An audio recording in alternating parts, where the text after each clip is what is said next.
Une messe d'action de grâce a été dite ce lundi 20 septembre 2021 à l'occasion de la journée commémorative de martyrs de la démocratie en présence du secrétaire général de l'UDPS et plusieurs cadres du parti.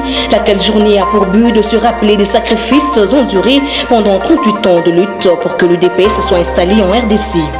Seules 16 universités sont autorisées à recruter des nouveaux étudiants dans la faculté de médecine sur toute l'étendue de la RDC, a dit le ministre de l'ESU à travers une note circulaire suite à des résolutions adoptées à l'issue des travaux des États généraux dans le Haut-Katanga. Et puis depuis le Haut-Katanga où il séjourne, la vice-première ministre de l'Environnement et Développement durable a décidé de la fermeture de 3 sites du bassin de l'usine chinoise. Voilà tout pour les titres. Restez branchés pour le développement. Bon début de semaine, mesdames, messieurs, vous êtes sur la chaîne de l'éducation. Bienvenue dans ce journal. Le chef de l'État, Félix-Antoine Tshisekedi Tshilombo, a effectué une visite de réconfort à la famille de feu Gabriel Kyungu à Kumwanza à Lubumbashi. Reportage. Au terme d'un séjour de 62 heures à Lubumbashi, le chef de l'État Félix-Antoine Tshisekedi Tshilombo a repris son avion pour New York où il va participer à la 76e Assemblée générale de l'Organisation des Nations Unies. Avant son départ du chef-lieu du Haut-Katanga, le président de la République est allé réconforter à nouveau la veuve et les enfants Kyungu affligés par cette perte et leur témoigner de toute sa compassion. La veuve Mireille Masengu Bibi Muloko et les enfants Kyungu ont passé un quart d'heure avec le chef de l'État visiblement aussi affecté par la disparition de ce baobab de la politique congolaise et un des soutiens inconditionnels de son pouvoir. Mobilisée autour de la résidence des Baba Kyungu, la famille politique de Gabriel Kyungu à Kumwanza, à savoir l'UNAFEC, a remis un mémorandum au garant de la nation. Au moment des hommages publics de leur leader, les responsables de l'UNAFEC avaient fait part de leur détermination pour soutenir le président de la République, Félix-Antoine Tshisekedi Tshilombo, comme le faisait ouvertement Baba Kyungu. Le Premier ministre Jean-Michel Samaloukonde, le directeur de cabinet du chef de l'État Guilain Nyembo et les gouverneurs de la province Jacques Kiaboula ont accompagné le chef de l'État. Le président de l'Assemblée nationale, Christophe Mbosso-Kodza, a effectué une visite de travail le week-end dernier à Lubumbashi. Aussitôt arrivé, il a été reçu ensemble avec le Premier ministre Samaloukonde Kingi par le chef de l'État, Félix Tshisekedi Tshilombo. Le président de l'Assemblée nationale, Christophe Mbosso-Kodza, ont également été reçus. Au sortir de l'audience, Christophe Mbosso a fait savoir à la presse présidentielle quelques lignes de sujet au cœur de leur séance de travail. Je suis venu faire rapport au président de la République sur le fonctionnement de l'institution Assemblée nationale. Nous avons ouvert la session ordinaire et j'ai soumis au chef de l'État un certain nombre de préoccupations qui concernent l'Assemblée nationale. Étant donné que notre chef de l'État est le président en exercice de l'unité africaine, le Parlement congolais doit accompagner le chef de l'État dans l'exécution de son programme. D'autres personnalités de la République attendent aussi d'être reçues par le chef de l'État ici au chef-lieu du Haut-Katanga. Et puis à Lubumbashi, dans la province du Haut-Katanga, où il séjournait avant de retourner à Kinshasa, le Premier ministre Jean-Michel Samaloukonde Kingi s'est entretenu avec les associations socioculturelles, les autorités coutumières ainsi que traditionnelles. Jean Singoy pour les détails. Le chef du gouvernement a rassuré les responsables des associations socio-culturelles, les autorités coutumières et traditionnelles du soutien du président de la République Félix-Antoine Tshisekedi Tshilombo qu'il pourrait les recevoir lors de sa prochaine visite dans les Haut-Katanga. Puisqu'il était question quand même que le chef de l'État nous reçoive, mais faute, comme il était très occupé, le Premier ministre nous a reçus et il a dit que non, à la prochaine occasion, le chef de l'État va nous recevoir ici à Lubumbashi. Oui, il est le président de la République, il est notre père, donc il viendra encore ici à Lubumbashi pour nous rencontrer. Ce n'est pas la dernière fois qu'il vient ici à Lubumbashi, il viendra encore. Ainsi, le Premier ministre Jean-Michel Sama Lukonde a enregistré toutes les doléances des forces vives du Haut-Katanga. Il a promis d'y apporter des réponses idoines en présence du gouverneur de cette province, Jacques Kiaboula Katoué, et du ministre d'État au plan, Christian Mwando Simba. Il s'y est dénoté que le Premier ministre Jean-Michel Sama Lukonde, accompagné de quelques membres du gouvernement, ont séjourné à Lubumbashi où ils ont pris part aux obsèques de feu Gabriel Kyungu à Kumwanza. Je l'ai dit dans les titres, en visite dans le Haut-Katanga, la vice-première ministre de l'Environnement et Développement durable, F. Bazaïba, a décidé de fermer 3 sites du bassin de rejet de l'usine chinoise. Suivez-la.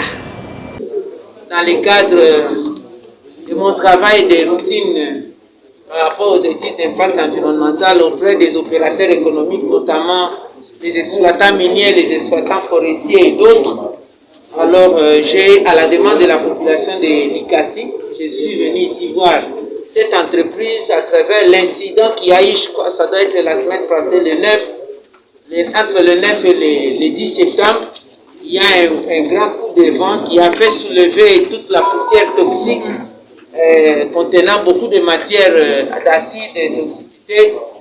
La population a inhalé, il y en a qui ont avalé, ça a causé des problèmes de diarrhée, ça a causé des écoulements du sang des nez, des hématomes, ça a causé beaucoup trop de problèmes de tout, et il y en a qui ont eu des problèmes des yeux. Et au nom du gouvernement, je ne pouvais pas me taire. Je suis venu jusqu'ici, j'ai vu, j'ai rencontré l'entreprise et je suis allé sur terrain dans les quartiers Mpanda. Et j'ai vu, je sais que le vent, c'est pas seulement les quartiers Mpanda, parce que c'est ça la proximité, c'est partout ailleurs aussi.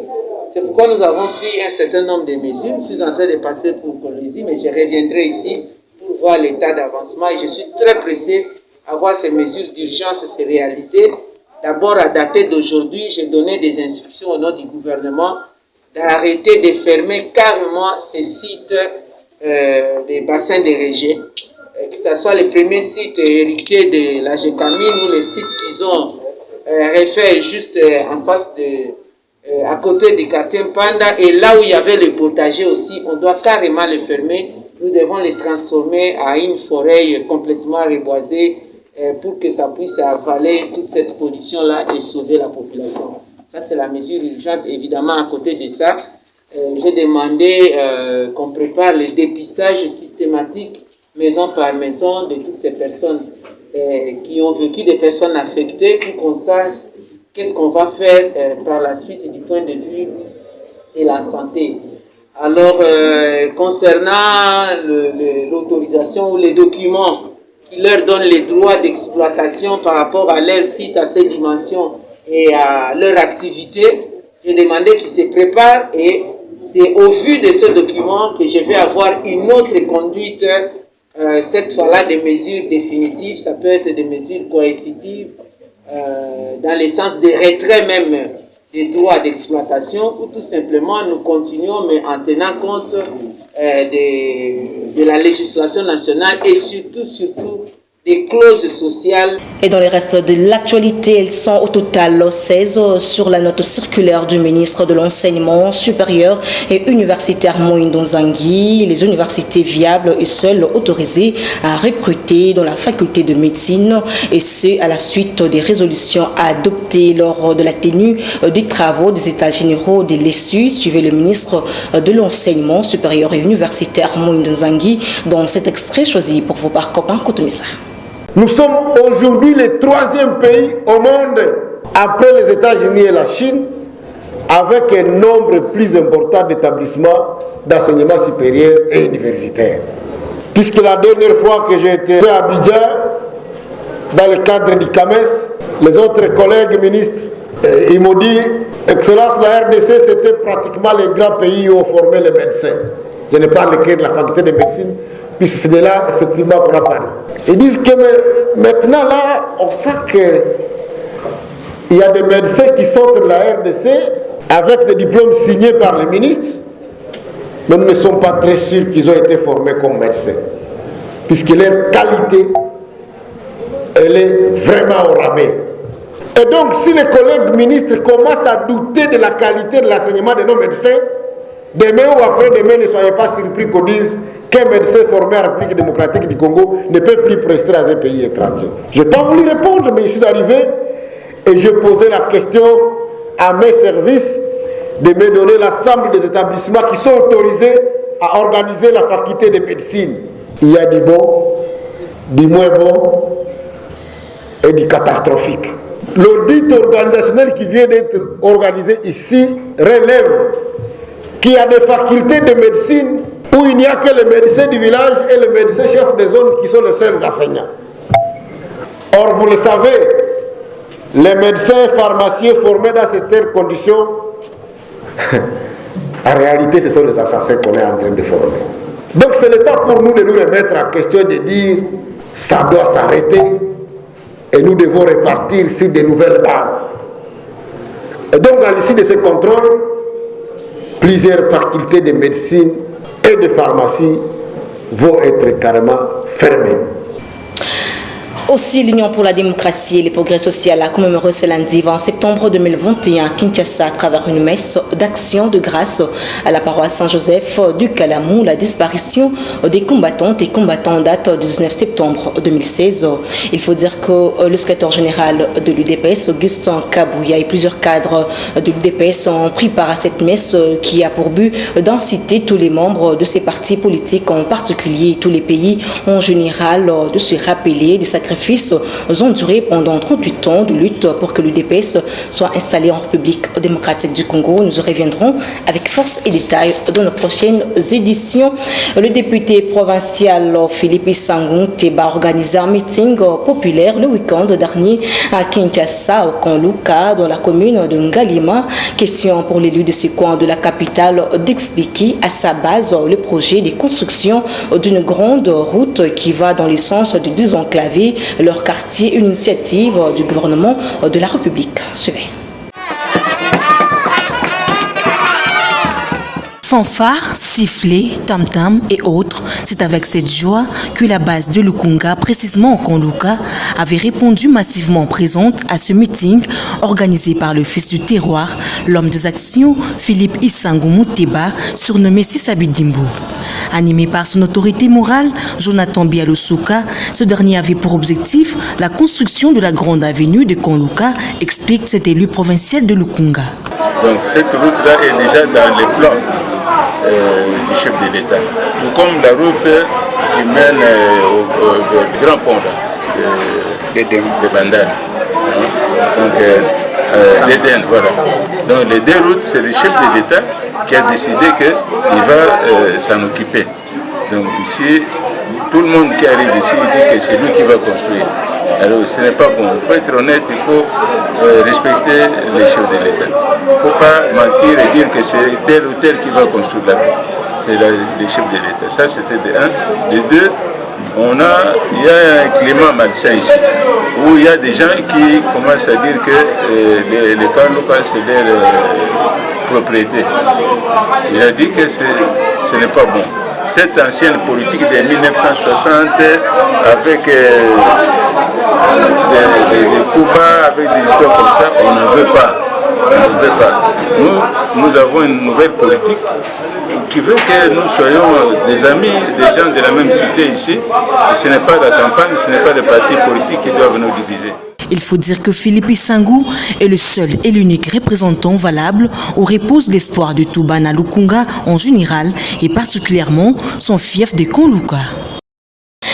Dans le cadre de la poursuite de la tournée de redynamisation du MC, Pichu Bidingi, conseiller principal du président national de ce parti politique, membre de l'Union sacrée de la Nation, était venu le dimanche 19 septembre 2021 à Kinshasa, dans la commune de Ntili, répondre à une invitation des sportifs de ce coin de la Tchangou et ensuite procéder à l'installation officielle du bureau de la Ligue des jeunes du parti cher à l'honorable Laurent Batoumona, reportage de Naomi Katako.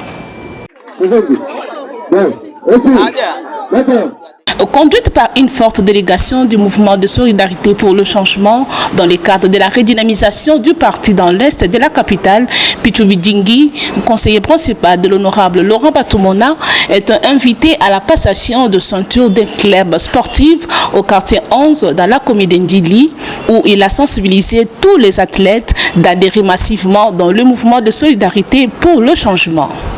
Ensemble avec son équipe au grand complet, le conseiller Pichoubidjingi a procédé à l'inauguration et installation du bureau de la Ligue de jeunes du mouvement de solidarité pour le changement, chapeauté par Meshak Nsikou, qui a salué les choix portés à sa personne. Nous exprimons notre gratitude à la personne de l'autorité morale, l'honorable Laurent Batoumona Kandikam, premièrement pour sa confiance placée à nous. Et nous remercions le conseiller Pichoubidjingi, autrement dit pour Ndili, pour son dynamisme dans le cadre de l'implantation du parti dans la district de Tchangou. Dans l'objectif d'atteindre une majorité en 2023, de donner plus de voix au MC, question de matérialiser la vision du président national, honorable Laurent Batoumona, celle d'être la deuxième force politique, chose qui justifie cette sensibilisation et motivation de la population de la Tchangou par Pichoubidjingi. La journée a été chargée, nous avons commencé en Ndili quartier 11, là où nous avons assisté aux passations de ceinture dans le club de notre maître Lissou, un partenaire. Et de là, nous nous sommes dirigés ici pour installer Messier Meshak Nsikou, qui est le président de la Ligue de jeunes de Tchangou. Alors, nous sommes venus lui souhaiter bon vent, l'installer, mais toujours en tête, nous gardons notre objectif. Premièrement, nous avons dit c'est implanter MC dans tout Tchangou et avoir plus de sièges ici à Tchangou. Il s'est de signaler que ces tournées politiques vont se poursuivre dans le reste des communes de Tchangou. Autre chose à présent, le groupement Bintseki Fouti a commémoré le dimanche 19 septembre à Kinshasa, dans la commune de Mungafula, le premier anniversaire de la disparition de leur chef Anne Mbukandona, la mère biologique du grand chef coutumier Guy Nzonzi. Reportage de Christian Lisco. Le groupement Bintseki Fouti a vibré au rythme de la commémoration d'un an de la disparition du grand chef Anne Mbukandona, décédé le 19 septembre 2020. Une activité présidée par son successeur qui est son fils, le grand chef Guy Nzonzi, en présence des membres de la famille royale, le chef coutumier, les autorités civiles et militaires. Et tout a commencé par une courte prière suivie de mots de circonstance du grand chef Guy Nzonzi qui a martelé sur le but de cette journée. Mama Oyo, Abotangay, Mama Mbukandona Anne, Oyo atikala inga pouvoir Oyo, akufaka na mokolo ya 19 septembre 2020. Ezali pasi okufela mama bombi on a le boum pendant 9 mois que mokolo yango nzambe asalaki potatika biso parce que ezali nzela biso baso. Mais car ça, j'avais pleuré ma mère pendant 365 jours. C'est aujourd'hui, c'est le jour que ma mère a totalisé 365 jours dans la terre de nos ancêtres. S'en est suivi du portrait de ces derniers, question d'expliquer aux participants son parcours en tant que chef du groupement Bintseki Fouti avant la visite de tous les invités au mausolée de sa défunte mère Anne Mbukandona. Retenons que cette activité s'est clôturée par une série de signatures des livres d'or. Cette fois-ci, rendons-nous en Ituri où le gouverneur militaire a, au cours d'une rencontre, appelé les responsables des coopératives minières au paiement des taxes pour se mettre en règle avec l'État congolais. Non, mais une fois de plus. Le secteur minier doit contribuer au développement de la province de l'Ituri, respecter les cahiers de charges de la population et protéger l'écosystème par les coopératives minières en rendant compte de leurs activités. C'est la nouvelle approche du chef de l'État Félix Antoine Tshisekedi Tshilombo, imprimée par le gouverneur militaire de l'Ituri, Luboya Kashamadjoni, au cours d'un échange avec les responsables de ces coopératives minières et des expatriés chinois. Pour le numéro 1 de la province de l'Ituri, l'heure est arrivée où Surtout, les exploitations illicites, les trafics d'influence doivent cesser dès à présent afin que leurs produits dans la République soient une source de bénédiction et non d'insécurité. Nous devons changer. Si on ne change pas, en tout cas, on ne saura pas évoluer. Vous allez travailler avec la division de mines pour que chacun puisse régulariser sa situation. L'autorité provinciale a décidé de mettre en place une commission de vérification de documents de coopérative. Chabani Kemariki, chef de division de mines en Ituri, parle de sa mission. Une commission doit être, peut-être comme l'autorité a dit, doit être active pour détecter selon les yeux et les attributions de chaque service. Il y a des situations qui concernent uniquement l'armée où l'administration des mines ne pourra pas agir. Il y a des situations qui concernent uniquement les services de renseignement où le service des mines ne peut pas agir. Et il y a des questions qui concernent uniquement les mines et que les autres services ne peuvent pas s'y mixer. À en croire, le parlementaire de l'Ituri, l'état des sièges est une opportunité pour recadrer la province dans tous les domaines de son développement. Et pour clore ce journal, une visite a été effectuée au marché central de Kinshasa par Vidier Chimanga, accompagné des élus provinciaux. Question pour cette délégation de se faire une idée sur l'exécution des travaux de réfection de ce lieu de négoce. Jeanel Besson nous en parle. C'était en présence du président de la commission mise en place par le chef de l'État, Vidier Chimanga, que les députés provinciaux membres de l'Union sacrée de la Nation ont effectué une visite d'inspection le week-end dernier au grand marché communément appelé Zando pour s'enquérir de la situation, soit les avancées depuis la démolition de ce dernier par le gouverneur de la ville en raison de sa réhabilitation. Vidier Chimanga, président de la dite commission, a expliqué le pourquoi de leur présence. Le grand marché de Kinshasa, c'est un centre névralgique pour la capitale. Et il donne l'impulsion à tous les autres marchés de la ville. Et je pense que négliger toute cette population serait irrévérencieux et complètement indigne pour les représentants de cette population qui les ont élus. C'est pour ça que les députés courageux avec lesquels nous sommes venus vont se faire les porte-voix de cette population, de la même manière que nous allons aussi le faire au niveau de la présidence de la République. Quelques députés ont également exprimé leur désolation car jusque-là rien de nouveau n'est fait et demandent à Gentine Ngobila de laisser aux vendeurs et vendeuses d'occuper leurs espaces. Nous sommes venus en fait nous enquérir de la situation. Quel est l'état d'avancement de la démolition? Regardez, rien que la démolition. Regardez, rien que la démolition. Nous sommes à plusieurs mois depuis que ce marché a été fermé. Vous voyez? Ici, ça ne demande que l'évacuation. Ils sont incapables d'opérer cette évacuation. Mais regardez tout ceci ici, ce qui va dans le sol. La population chinoise baza ebele o bazali komona pasi o bazali konyoko mananzala parce que batindi bango nanda kunanko soit disant que bazo sala misala toyeto moni il y a déjà 8 mois musala zo sala maté banda babukaki ba pavillon tozo mona ba colonne fandi il n'y a pas moyen ba évacuer ba colonne o poete misala et continuer tozo regretter pourquoi koyeko banda musala na kobengana batu alors que basala ina nous projet à malam Pour rappel, construit depuis 50 ans, ce marché principal, centre de négociation, est fermé sur décision de l'hôtel de ville de Kinshasa pour des travaux de réhabilitation qui jusque-là, aucune avancée significative. Et vous avez certainement compris que ce journal a touché à sa fin. Vous nous avez pris en cours de diffusion. Voici le rappel des titres. Une messe d'action de grâce a été dite ce lundi 20 septembre 2021 à l'occasion de la journée commémorative de martyrs de la démocratie en présence du secrétaire général de l'UDPS et plusieurs cadres du parti. Laquelle journée a pour but de se rappeler des sacrifices endurés pendant 38 ans de lutte pour que l'UDPS soit installé en RDC. Seules 16 universités sont autorisées à recruter des nouveaux étudiants dans la faculté de médecine sur toute l'étendue de la RDC, a dit le ministre de l'ESU à travers une note circulaire suite à des résolutions adoptées à l'issue des travaux des États généraux dans le Haut-Katanga.